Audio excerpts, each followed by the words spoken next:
Mr. President. I rise today to discuss the harmful economic consequences Americans are seeing from President Biden's reckless tax and spend agenda.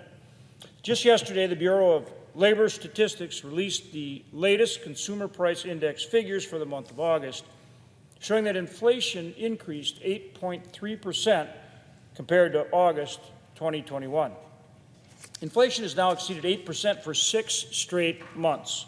This persistent high inflation is causing price increases for American families at the grocery store, the gas pump, and for basic housing needs, leaving many Americans struggling to make ends meet.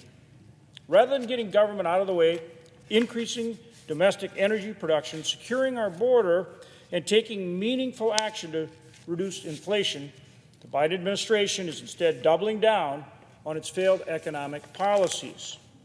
Gas prices are $1.34 per gallon higher than when President Biden took office, and diesel fuel prices are even higher, at nearly $2.40 per gallon more than in January 2021. A gallon of diesel now costs more than $5 a gallon.